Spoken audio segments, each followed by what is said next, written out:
Assalamualaikum warahmatullahi wabarakatuh. Kali ini kami dari kelompok 2 akan menyampaikan presentasi mengenai rekrutmen dan seleksi.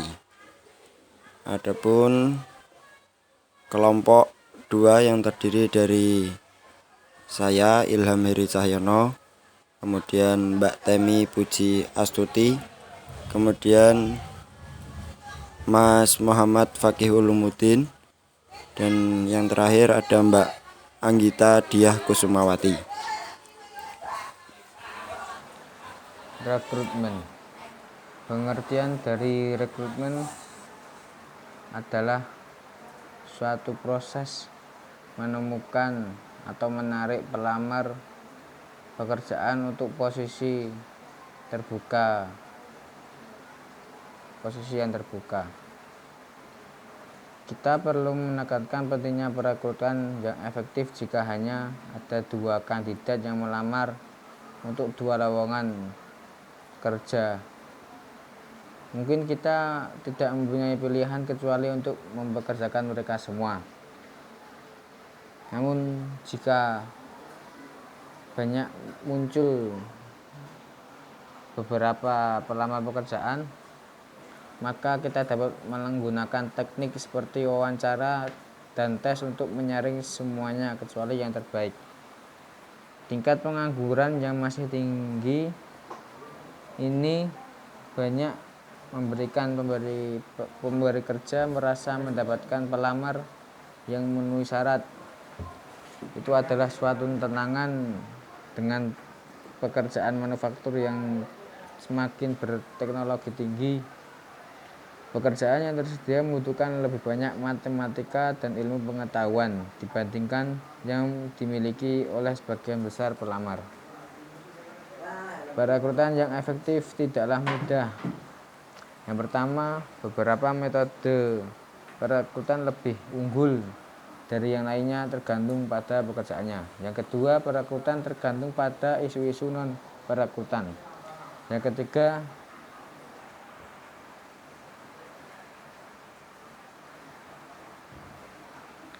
ketiga, hukum pekerjaan menentukan apa yang boleh kita lakukan. Untuk mengisi beberapa posisi dapat membutuhkan perekrutan terhadap lusinan atau ratusan kandidat. Oleh karena itu, manajer menggunakan piramida hasil perekrutan atau penyusunan staf. Untuk mengukur isu-isu penyusunan staf perlu ditangani antara lain: 1. Rasio penawar yang dilakukan terhadap karyawan baru aktual adalah 2:1. 2. Rasio kandidat yang diwawancarai terhadap penawar yang dilakukan adalah 3:2. 3. Rasio kandidat yang dipanggil untuk wawancara terhadap kandidat yang diwawancarai adalah sekitar 4:1. Akhirnya perusahaan mengetahui bahwa dari 6 lamaran yang datang dari semua sumber perekrutannya, mereka biasa hanya memanggil 1 pelamar untuk wawancara, yaitu rasio 6:1. Tujuan dari rekrutmen itu adalah menerima karyawan sebanyak-banyaknya sesuai dengan kualifikasi yang dibutuhkan oleh perusahaan dari berbagai sumber, sehingga memungkinkan menjaring karyawan yang berkualitas terbaik bagi perusahaan. 1. Sumber kandidat internal. Mengisi posisi lowongan dari dalam mempunyai beberapa keuntungan. Karyawan yang ada mungkin juga lebih berkomitmen terhadap perusahaan. Moral mungkin akan meningkatkan jika karyawan melihat promosi sebagai imbalan untuk loyalitas dan kompetensi. Namun mempekerjakan dari dalam juga dapat menjadi senjata makan tuan pelamar yang bertolak dengan mengalami disorientasi. Memberitahu mereka mengapa menolak mereka dan tindakan perbaikan yang dapat mereka lakukan. Perbaikan yang dapat mereka lakukan adalah krusial. Ini juga dapat menjadi pemborosan waktu. Dan perkawinan sedara juga merupakan potensi kelemahan jika diperlukan perspektif yang baru. Pengumuman pekerjaan job posting berarti mempublikasikan lowongan pekerjaan kepada karyawan. Biasanya dengan secara harfiah mengumumkannya di internet atau di papan buletin perusahaan. Pengumuman ini menyebutkan atribut pekerjaan tersebut seperti kualifikasi, jadwal kerja, dan tingkat bayaran. Mempekerjakan kembali seorang yang meninggalkan perusahaan Anda mempunyai pro dan kontra. Bekas karyawan merupakan kuantitas yang dikenal kurang lebih dan telah akrab dengan cara bekerja. Di sisi lain, karyawan yang Anda keluarkan mungkin kembali dengan sikap negatif.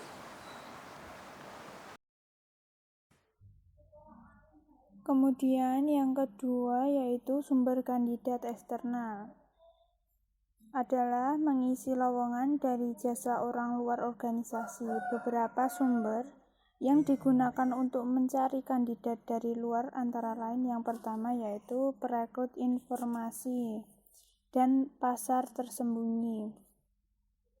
Ini mengacu pada sejumlah besar lowongan pekerjaan yang tidak diiklankan secara publik atau yang dilakukan hanya sebagai formalitas saja untuk memuaskan sumber daya manusia.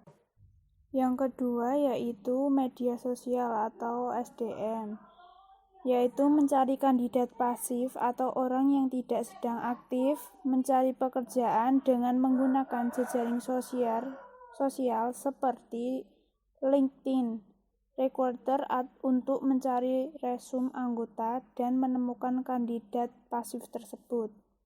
Yang ketiga, meningkatkan efektivitas perekrutan daring, yaitu pemberi kerja mengambil langkah-langkah di mana perusahaan menempatkan informasi pekerjaan hanya satu klik laman. Nantinya pelamar dapat menyerahkan resume mereka secara daring. Yang keempat adalah periklanan. Web yang berisi iklan lowongan pekerjaan, medianya koran, TV, internet, dapat melalui agen-agen pekerjaan. Yang pertama, agen pekerjaan pemerintah, yaitu yang dioperasikan oleh pemerintah federal, negara bagian atau lokal. Agensi milik swasta. Merupakan agen swasta adalah sumber penting personel klerikal. Kerah putih manajerial mereka mengenakan upah yang dikenakan negara dan di kantor mereka untuk setiap pelamar mereka ditempatkan. Pekerja temporer dan staf alternatif. Pengusaha sering menambahkan tenaga kerja permanen mereka dengan memperkerjakan pekerja paruh waktu atau temporer, karena mempunyai keuntungan biaya yang lebih murah untuk proses pengupahannya. Dalam survei, ada beberapa hal yang perlu dijadikan perhatian dalam merekrut karyawan temporer. Beberapa hal yang menjadi kekhawatiran karyawan temporer antara lain: 1. Diperlakukan dengan cara tak baik dan tidak dihargai oleh pengusaha. Yang kedua, khawatir karena dalam bekerja tidak memiliki tunjangan asuransi. Yang ketiga, kurang bermanfaat dalam penugasan. Yang keempat, merasa pesimis tentang pekerjaan di masa mendatang. Yang kelima, diberi pengertian yang menyesatkan mengenai pekerja purna waktu. Perekrut eksekutif, yang juga dikenal sebagai headhunters atau pemburu, merupakan agensi pekerjaan khusus yang digunakan pemberi kerja untuk mencari bakat manajemen puncak untuk klien mereka. Adapun pedoman dalam merekrut antara lain: yang pertama, pastikan pengusaha mampu mencari atau melakukan pencarian yang menyeluruh. Yang kedua, temuilah individu-individu yang benar-benar akan menangani penugasan. Yang ketiga, Tanyakan biaya yang diminta oleh perusahaan pencari. Dan yang terakhir adalah jasa perekrut berdasarkan permintaan atau on-demand recruiting service. Yang kedua adalah perekrutan perguruan tinggi. Perekrutan perguruan tinggi ini berarti mengirimkan perwakilan pemberi kerja ke kampus, perguruan tinggi untuk menyaring pelamar dan menciptakan kelompok pelamar dari kelas yang akan lulus. Perekrutan kampus mempunyai dua sasaran, yaitu pertama adalah untuk menentukan apakah seseorang kandidat layak dipertimbangkan lebih jauh. Ciri-ciri yang sering dinilai ialah keterampilan komunikasi, pendidikan, dan keterampilan teknis atau interpersonal. Tujuannya adalah untuk membuat pemberi kerja menarik bagi kandidat yang nantinya akan bekerja sebagai magang atau kerja magang. Kerja magang dapat menjadi situasi yang saling menguntungkan bagi mahasiswa magang dan pemberi kerja.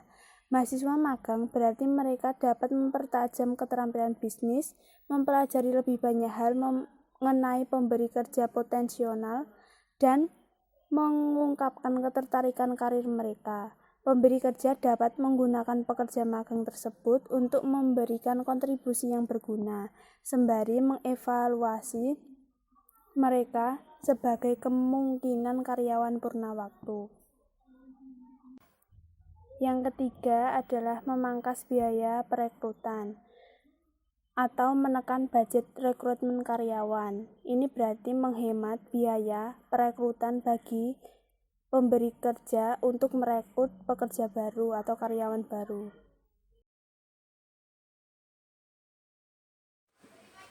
Merekrut angkatan kerja yang beragam, yaitu ada A. Merekrut wanita. Strategi yang paling efektif adalah yang didorong oleh manajemen puncak.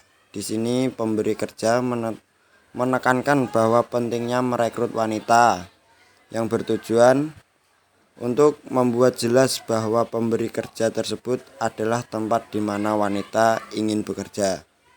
Nah, kemudian yang kedua, merekrut orang tua tunggal. Alasannya terdapat sekitar 1,25 juta keluarga orang tua tunggal dengan anak yang berusia di bawah 18 tahun yang dibesarkan oleh ayah atau ibu yang 3/4-nya bekerja. Menjadi orang tua tunggal tidaklah mudah, dan merekrut pemertahanan mereka membutuhkan pemahaman terhadap permasalahan yang mereka hadapi. Dengan adanya permasalahan tersebut, langkah pertama yang diambil dalam menarik dan mempertahankan orang tua tunggal adalah dengan membuat tempat kerja ramah pengguna. Survei menyatakan bahwa sikap suportif dari pihak penyelenggara dapat sangat berpengaruh untuk membuat penyeimbangan pekerjaan rumah bagi orang tua tunggal lebih dapat dijalani. Pekerja berusia lanjut, karena berkenaan dengan perekrutan pekerja berusia lanjut, pemberi kerja tidak mempunyai banyak pilihan. Oleh karena itu, masuk akal bagi pemberi kerja untuk mendorong pekerja berusia lanjut untuk tinggal dan bekerja di perusahaan tersebut. Kemudian selanjutnya yang ketiga, merekrut minoritas. Resep serupa berlaku untuk merekrut minoritas. Pertama, memahami rintangan yang mencegah minoritas untuk melamar. Sebagai contoh, beberapa pelamar minoritas tidak akan memenuhi standar pendidikan atau pengalaman untuk pekerjaan tersebut. Banyak pemberi kerja yang karenanya menawarkan pelatihan khusus untuk memperbaiki hal tersebut. Setelah memahami rintangan, selanjutnya adalah merumuskan rencana untuk memperbaikinya dan untuk menarik serta mempertahankan minoritas dan wanita. Hal ini meliputi pelatihan keterampilan dasar, opsi kerja yang fleksibel, panutan dan mendesain ulang pekerjaan. Proses terakhir yaitu menerapkan rencana ini. Sebagai contoh, banyak pencari kerja bertanya kepada teman atau saudaranya ketika mencari pekerjaan. Jadi dapat mendorong karyawan minoritas untuk membantu dalam upaya perekrutan. B. Seleksi. Pengertian seleksi merupakan proses yang dilalui para pelamar sampai akhir untuk mengetahui apakah pelamar tersebut diterima atau ditolak menjadi karyawan baru, dengan tujuan agar seleksi karyawan untuk mencapai kesesuaian orang dalam pekerjaannya, yang berarti menyesuaikan pengetahuan, keterampilan, kemampuan, dan kompetensi yang dibutuhkan untuk melakukan pekerjaan tersebut dengan pelamar. Tentu saja seorang kandidat mungkin benar untuk suatu pekerjaan, tetapi salah untuk organisasi. Dalam kasus manapun, menyeleksi karyawan yang tepat adalah penting untuk 3 alasan utama, yaitu kinerja, biaya, dan kewajiban hukum. Dasar-dasar pengetesan dan penyeleksian karyawan. Tes pada dasarnya adalah sampel dari perilaku seseorang dengan menggunakan alat seleksi dengan asumsi bahwa alat tersebut dapat diandalkan dan valid. A. Reliabilitas. Reliabilitas adalah persyaratan pertama dari alat seleksi dan merujuk pada konsistensinya. Tes yang reliable adalah tes yang menghasilkan nilai yang konsisten ketika seseorang mengikuti atau bentuk yang berlainan dari tes tersebut, atau ketika ia mengikuti tes yang sama pada 2 atau lebih kecepatan yang berbeda. B. Validitas. Meskipun reliabilitas sangat penting, tetapi hanya memberitahu bahwa tes tersebut mengukur sesuatu yang konsisten. Dan validitas ini memberitahu bahwa apakah tes tersebut mengukur apa yang harus diukurnya. Dengan kata lain, validasi ini merujuk pada ketepatan dari kesimpulan yang dapat kita tarik berdasarkan pada teks tersebut. Melakukan validasi. Melakukan validasi tes ini bertujuan agar tes seleksi dapat berguna untuk membutuhkan bukti bahwa nilai pada tes berkaitan dengan cara yang prediktabel pada kinerja di pekerjaan. Proses validasi terdiri atas 5 langkah, yaitu 1. Menganalisis pekerjaan dengan cara menulis deskripsi pekerjaan dan spesifikasi pekerjaan. 2. Memilih tes yang bertujuan untuk mengukur sekumpulan kemungkinan peramal seperti keagresifan, ekstraversi, dan kemampuan numerik. 3. Memberikan tes dengan membandingkan nilai tes mereka dengan kinerja mereka sekarang, yaitu dengan validasi kebersamaan. 4. Hubungkan nilai tes dan kriteria yang terdapat hubungan yang signifikan antara nilai tes dan kinerja. 5. Validasi silang dan revalidasi.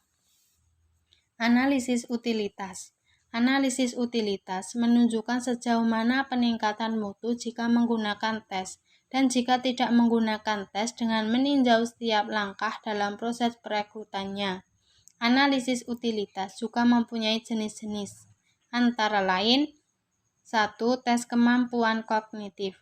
Tes kemampuan kognitif juga terdapat ukuran kemampuan mental spesifik seperti pemikiran deduktif, pemahaman verbal, daya ingat, dan kemampuan numerik. Tes ini dapat mencerminkan bakat seseorang untuk pekerjaan seperti ahli mesin atau teknis yang membutuhkan pemahaman mekanis. 2. Tes inteligensi. Tes inteligensi merupakan tes kemampuan intelektual umum. Tes ini mengukur tidak hanya satu ciri-ciri tunggal, tetapi mengukur serangkaian kemampuan termasuk daya ingat, perbendaharaan kata, kefasihan verbal, dan kemampuan numerik. 3. Tes kemampuan motorik dan fisik. Tes kemampuan motorik seperti ketangkasan jari, ketangkasan manual, dan waktu reaksi. Sedangkan tes fisik meliputi kekuatan statis seperti mengangkat beban, kekuatan dinamis seperti pull up, menarik tubuh ke atas, koordinasi tubuh seperti lompat tali, dan stamina. 4. Tes mengukur kepribadian dan minat. Dengan tes yang mengukur aspek-aspek dasar dan kepribadian pelamar seperti introversi, stabilitas, dan motivasi. 5. Tes pencapaian. Tes pencapaian mengukur apa yang telah dipelajari seseorang. Tes ini mengukur pengetahuan mengenai pekerjaan di area-area seperti ekonomi, pemasaran, atau sumber daya manusia. Tes pencapaian juga populer digunakan di tempat kerja. 6. Tes analisis data. Analisis data atau angkatan kerja merevolusi proses seleksi karyawan. Analisis data, pemroses angka yang baru telah memungkinkan pemberi kerja untuk menggali data karyawan mereka untuk lebih mengidentifikasi jenis orang seperti apakah yang berhasil atau gagal, dan juga memungkinkan pemberi kerja untuk mengetes lebih banyak kandidat dan lebih cepat pada lebih banyak aspek kehidupan pribadi manusia. 7. Tes keputusan kelompok yang mengevaluasi keterampilan interpersonal, penerimaan oleh kelompok, kemampuan kepemimpinan, dan pengaruh individu dari setiap kelompok. Dan yang terakhir 8. Tes berbasis video. Tes ini memberikan beberapa situasi video daring atau komputer yang masing-masing diikuti oleh satu atau lebih pertanyaan pilihan ganda. Pada momen kritis, skenario berakhir dan video tersebut meminta kandidat untuk memilih dari beberapa jalan. Mungkin sekian itu presentasi dari kelompok kami terkait rekrutmen dan seleksi. Lebih kurangnya kami mengucapkan terima kasih dan semoga presentasi pada kali ini memberikan manfaat bagi semua kelas 2C manajemen dakwah bagi khususnya, dan bermanfaat bagi warga negara Indonesia yang ingin bekerja. Sekali lagi kami ucapkan banyak terima kasih dan mohon maaf yang sebesar-besarnya. Wabillahi taufiq wal hidayah, waridho wal inayah. Wassalamualaikum warahmatullahi wabarakatuh.